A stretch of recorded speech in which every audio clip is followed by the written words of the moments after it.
Hello, and welcome to The Queer Gaze, a gay movie podcast dedicated to examining queer representation and issues. We're concluding our cruising theme with writer-director Alain Guiraudie's erotic thriller, Stranger by the Lake. If you want to hear more of the discussion, including our Chili Pepper Award, please support The Queer Gaze at patreon.com/thequeergaze. You'll also get early access to regular main feed episodes and extra content for every single episode. And you can follow us on social media at The Queer Gaze. Indeed. All right, so, Conrad, it's the end of our time in the sun, by the water, no clothes on, frolicking in the woods with men, cruising. We're done. But first, we need to wrap up with Stranger by the Lake, a first-time watch for you, if I'm not mistaken. It is, yes, but not my first time exploring the works of Alain Guiraudie, of course, because we've had fun scavenging for mushrooms with him in the woods before. These are different mushrooms that we're scavenging for Oh this my time. God. Sorry. You did not just make an uncircumcised joke 2 minutes in. Sorry, should have saved it for the Patreon bonus. Jesus. Yeah. Yes, folks, if you remember, the name should sound familiar because we covered Misericordia earlier this year. But as we were discussing before we hit record, I think this is Guiraudie's most famous film. Yes, and the premise is a fairly simple one. It's quite a self-contained movie. So the log line on IMDb: summertime, a cruising spot for men tucked away on the shores of a lake. Franck falls in love with Michel, an attractive, potent, and lethally dangerous man. Franck knows this, but wants to live out his passion anyway. This is kind of the definition of what you think of in terms of queer cruising, right? I can't help myself. I need that dick so badly. I am willing to risk dying for it. Yes, I think this is the epitome of the flirting with danger and the whole queer experience during dark times, where the only time you can experience any kind of intimacy with another man is right on the fringes. You're pushed to the edges of society and in spaces where you could be at risk. Yeah. And it has that inherent thrill to it, which makes it more exciting and also fertile ground for an erotic thriller. And oh boy, is this erotic, because as I teased last time, we are talking about some unsimulated sex. Or is it? This is the thing that I'm wondering about. I mean, we can go into some gruesome details in the Patreon bonus when we're talking about the Chili Pepper Award, perhaps.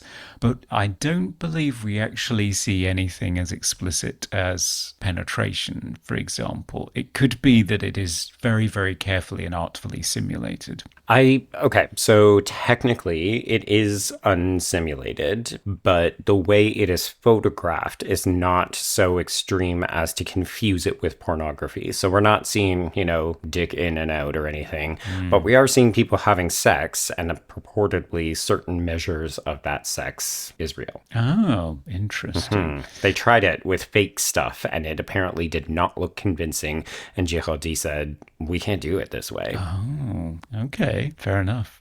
But the interesting thing I find about it is I don't think this glamorizes the sex in any way. Yeah, I mean, we will have more to say in the Chili Pepper Awards, because I do find some of this sex quite hot, but it's hard not to watch this movie. Much like Tom at the Farm, I would argue that this film shares a lot of DNA with that film, folks, previous episode, where you spend the entire time going, this is maybe hot, but also get the fuck out of there. Like, what are you thinking? You're in danger. Is it really worth the risk? Yeah, exactly. Well, to set up our premise, in case you haven't seen the film, the thing that I find fascinating about this is the dynamic between the two main characters, as well as a tertiary character that's worth talking about. Yes. It's a bit of a triptych. It's very self-contained. It is purely around this lake. You keep getting these repetitive shots of cars pulling up to the same spaces they habitually pull up into. Yep. People are occupying the same spaces on the same towels. They all wearily recognize each other. New meat is always greeted with great fascination. Eyes, eyes, Oh, eyes. very much so, yeah. But we never leave this space. No. And there is a shark in amongst all of these characters. Michel, who, in a very shocking scene, because it's so placid, it's so understated, it's not a melodrama in any sense. There is no score. The sound of nature and footsteps is pretty much all you get. There's not even an awful lot of dialogue, truth be told. No. But our main character witnesses Michel after he's been spending the afternoon disappearing into the woods with a young man. He sees them swimming together. Nobody else is around. And what looks like sort of horseplay turns into drowning. Yeah. He murders this guy. And it's a single long take. So I can tell you, because I've done quite a lot of research on this film because I had to give a talk on it. And they filmed it, so they swapped out the actor. So previously we have seen this guy Pascal, who is more or less Michel's boyfriend. Like, they've been fucking regularly. Pascal is very jealous of Franck because he is the kind of fresh meat, and he's been pulling Michel's eye. But so Pascal and Michel are out in the water, and horseplay turns into drowning. And I think what they did is they substituted this actor out for someone because it's such an extreme long shot. So they substituted him out for a professional swimmer who could hold their breath for like 3 or 4 minutes. Wow. So Michel dunks this person under the water, and they swim out of frame, holding their breath the whole time. So it looks like the body goes under, does not come up. It does not, no. He just casually wades out of the lake and towels himself down and goes home, while we watch our main character crouching in the dark, terrified, and remembering the fact that his car is still in the parking lot. Well, it's not even a parking lot, it's just a clearing. Yep. And it's the only one there. So Yes. Michel knows Yeah. he's there somewhere. Yeah, it's interesting to me that you say that Franck is cowering in the dark, because I think one of the biggest struggles that people have with this film, like when I talk to people about this movie, because this is my second favorite queer horror film of the century. I will talk your ear off about this movie to anybody. And when they watch it, the number one issue that they have with Franck is that he seems to lack a sense of self-preservation. Like, why is he not more afraid of Michel? Why does he keep going back to Michel? He sees him do this to his current lover, and then the very next time they meet, he fucks him. Yes. I mean, he is hesitant about getting into the lake with him when he invites him to come in and nobody else is there. But he does it anyway. He does anyway. It's like the biggest, oh no. Like, because you see him say, no, you go ahead. I'll just sit on the beach and watch. And then the very next edit is him in the water swimming out. And it's terrifying. It's so threatening. It is absolutely terrifying. So this is very much like a classy version of Basic Instinct. You're waiting for him to bring out the ice pick. Yes. And he doesn't. Yeah. It also reminded me an awful lot, you talking about the moral ambiguity. It reminded me a lot of the works, the literary works at least, of Patricia Highsmith, which of course is one that I will always return back to, which is why I found it so delicious. But whereas in Highsmith, particularly around Ripley, actually most of her characters, they're driven by class inequities. This one is purely about desire. Yeah. And the thing that I find interesting about it is that it's not just sexual desire. You get the sense that Franck wants something more meaningful with Michel, because I've talked about the fact that they stay in this secluded space. Franck is desperate to get him out of it, to meet him outside of it, to sleep with him literally in the same bed, to have breakfast with him. Yeah. But this space and this experience is the only thing Michel will allow him to have, because otherwise he says we'll just get bored of each other. But that's a recurring trait that happens throughout the film, not just with these two characters. One of the things I really clocked on this rewatch is that there is this striving for community. As you said, we don't ever leave the lake. So our only exposure is among these queer men who know certain things about each other, but also don't know anything about each other, to the point that many of them don't even know each other's names, but they know exactly what their dicks look like, cruising. But I really catch, if you go back and listen to the dialogue, there are so many times where people will say, do you want to grab a drink? Or do you want to have dinner later? And there's all of these failed connections where people won't meet each other outside of this sort of special oasis. It's almost like a place outside of the city, never named, no distinguishing features apart from the water, the beach, the hills in the background, and so on.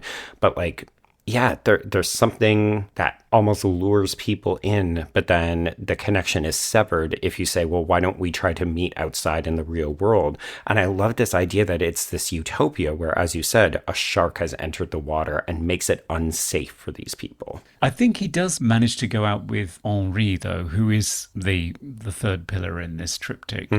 He is a slightly older man, Yep. which is another staple of Guiraudie's. I think he's always interested in relationships with older men in his pieces, I think. And this guy, he forms a bond with Franck, and you initially think that it's just a friendship because it's not even clear that he is interested in men, particularly to begin with. He explains that he had a girlfriend and that they have broken up. He's on summer holiday, so he's there for 3 weeks, but he isn't interested in cruising. He isn't interested in Franck, but he does value their friendship. And he seems to get something out of this place. Like, he deliberately comes to the gay side of this lake where all of the men are lying naked or they're frolicking in the woods with one another. And at one point, Franck even says, well, why don't you go to the other side, where presumably the families are or there are women? Because there's even an interesting moment where one guy comes into the woods and says,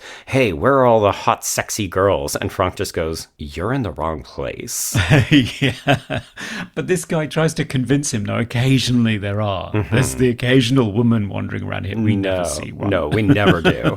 But Henri is this fascinating character in that regard, right? Because he stands apart from everybody else. And this is even literal, where he doesn't sit in the same place as anyone else on the beach. He's always isolated off by himself. And part of it is that he's content to just watch the water, but he also really learns to value the friendship with Franck to the point that he essentially gets himself, spoiler alert, killed to prove to Franck, your boyfriend is a fucking murderer. Yeah, and it's the most upsetting one as well. Oh, yeah. Because it's not a long distance shot. It's up close. It is bloody. Yeah. It is one where we get to watch him suffer and die. It's not pleasant. Because it is so understated, when it actually does have moments of violence, they're all the more shocking. They really hit. Yeah. Yeah. And there's no ambiguity about this. Like, you could kind of try to excuse Michel's behavior when he's out in the water. You think, maybe I wasn't paying close enough attention, or maybe that body will turn up and it'll be fine and Michel isn't a killer. Like, you want to believe because Franck believes, but then when Henri is murdered, it's in cold blood. It's in plain sight. There's no getting around it that Michel did this. And then we literally see him attack the investigator, the inspector, moments afterwards. So there's no hiding the fact that this guy is like out for blood, and it's very upsetting. And yet he's still calling out for him at the end, into the dark. He waits until he's left, until there is no danger, and then Franck is calling out for him again. So he is pining for him still. Yep. The irrationality of it. It's delicious, isn't it? It's undeniable to me. Like, I can understand why people would be frustrated with this character, but it's so obviously by design. And I think, honestly, if we're really telling some truths, this feels so emblematic of a queer experience. Like, I can imagine straight people watching this and saying, I just don't understand his behavior. But I think of the danger that we as queer people sometimes put ourselves in, because we only have the oasis. We only have the fleeting moments. We have the dangerous obsession. And sometimes we don't act in our best behalf. But like, there's that very, very telling exchange where the inspector confronts Franck near the end of the film and says, you're hanging out with people whose names you don't know. You're having sex with them. Don't you want to spend more time with them? Like, why don't you learn more about them? Aren't you afraid that there's a killer in your midst? Why won't you help me? And I love that this queer community essentially turns their back on somebody who could help them because this person just doesn't understand what it is to be queer. Yeah, it has some interesting views on the queer experience as well. I mean, particularly Henri says some things I find surprising. Like he says something about not believing that there are that many genuinely gay men in the world, which strikes me as an oddly naive, or at least I think it's a sheltered. right. Yeah. So yeah, it's peculiar in that way. I couldn't date the film either. That's the thing about this microcosm. There are no mobile phones. There are no technology giveaways. All the cars The are cars new don't cars. help. No. I loved it. So I went looking and I found a quote from Guiraudie that says that it's meant to be set in the late 90s. But you could make the argument that it's set in the 70s. You could make the argument that it's set in the late aughts, apart from the lack of cell phones. But even that, right? Like, people could be leaving that in their cars. They could just be driving old-fashioned vehicles. You know, we don't have a specific geographic region either. So we don't know where this lake is in proximity to some of the bigger cities. So it could just be that everybody's driving kind of beaters because it's out in the country. Yeah. So we just don't know. We don't know. And also, of course, these are people who are in between jobs in most cases. Frank is pretty much a drifter at this point. I don't think he has a job at that point. He talks about working in a fruit and vegetable market. And you're like, how old are you, sir? That's not a living. Yeah, he doesn't know what he's going to do next. He's very unmoored, just drifting around on this beach with his dick out. Yeah. Yeah, he's just looking for experiences. I mean, that's what I love about the friendship he strikes up with Henri, is that they both seem a little aimless, right? Like, Henri has broken up with this girlfriend, and it seems like he's interested in exploring at least his bisexuality. He talks about having experiences with the girlfriend with men, and he's never done anything with just men, which is why he doesn't believe that there's actually gay men in the world, because I think he's never met them, or he's not willing to put himself out there.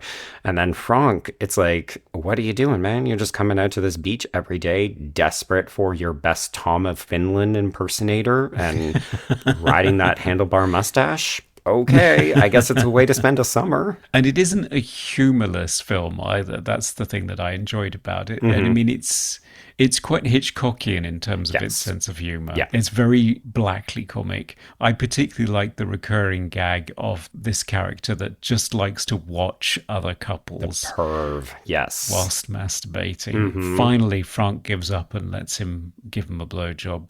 It's almost hilariously pathetic how awkward he is afterwards, after he got what he wanted. He just awkwardly walks away. You've got a great dick. It's like, okay. Yeah, this character of Eric, I mean, the film is really small, right? Like, it's all set in this one location. It's all exterior. It's all natural lighting. All the sound that you hear is all the ambient local sound that they picked up. So in some ways, it's so incredibly naturalistic and so beautiful. But then it's also incredibly intimate. Like, there's maybe 4 or 5 characters. I clocked it. You don't even learn Franck and Michel's names until the 40-minute mark of this film. Yeah, I noted that down as well. I mean, you could do it as a stage play, as an inventively staged play, I think. It is very much a character piece, and quite a silent one, and an observational one. I enjoyed that about it, because it has an intensity that comes with it, because it's all about people looking. Looking at each other and watching each other, and it tells such a vivid story. I mean, there's me saying it's a perfect candidate for being theatre, but actually it is very much the art of cinema that brings this to life. Yeah, and yet you can imagine it surviving, or succeeding rather, in both mediums, because there is something almost stationary about it, right? Like, it's the single location. You could set dress this in pretty simplistic ways, and yet I think to undervalue the direction and the way that it's technically put together as a film is a fool's errand. Like, you would be doing the film a disservice to not say, oh, this is kind of immaculately constructed. Yeah, I think actually this is probably my favorite cruising session that we've had. out of all of the movies, but mainly because it just appeals to my Highsmithian tastes. I can accept that, yes. I mean, I think it benefits also by being in conversations with films like Cruising and Birder, which are previous texts that we've done, where you can see the same kind of narrative elements and even some of the similar character traits, but executed in such a completely different fashion, right? Yeah, absolutely. Okay, well, I want to get into the nitty gritty, but I kind of feel like in order to do that, we need to shift over to Patreon so we can have some more specific conversations. I can't imagine what about. Yes. Okay, so folks, this is actually the end of our year in addition to the end of our cruising segment. So we're going to take a quick breather. We'll be back in the new year with a new theme. We're actually not going to venture too far away because we're actually going to be looking at pornography and sex work as our next theme. Nice and light. Yeah, nice and light. You know, what better way to kick off 2026 than sex work and pornography? But if you choose to, you can join us over on Patreon to hear more of our conversation about Stranger by the Lake. So it's patreon.com/thequeergaze. It's about $3 a month. We've got bonus episodes for every single one of these titles. And yeah, if not, then, you know, shoot us a line at thequeergazeshow@gmail.com. Hit us up on the socials at thequeergaze. And we will see you back here as we kick off this new theme with King Cobra. Because heaven forbid we don't get away from Mr. James Franco. Oh. Yeah. It's a wah-wah, but the movie is interesting. Okay. Can't wait. Well, happy holidays, everyone.